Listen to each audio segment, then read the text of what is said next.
Ay, ang galing ng nanay, oh.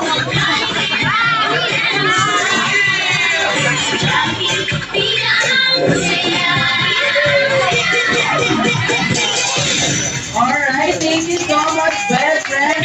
And then, Jolly Guest, alam mo yung sabihin na kailangan po magpaalam ng ating best friend. Kaya kailangan bang magpasaya sa Jolly Race. Kaya naman sa ito kaya kita sa ating mga mic, ipagaliwanag sa ating paalam Jollibee. Bakit?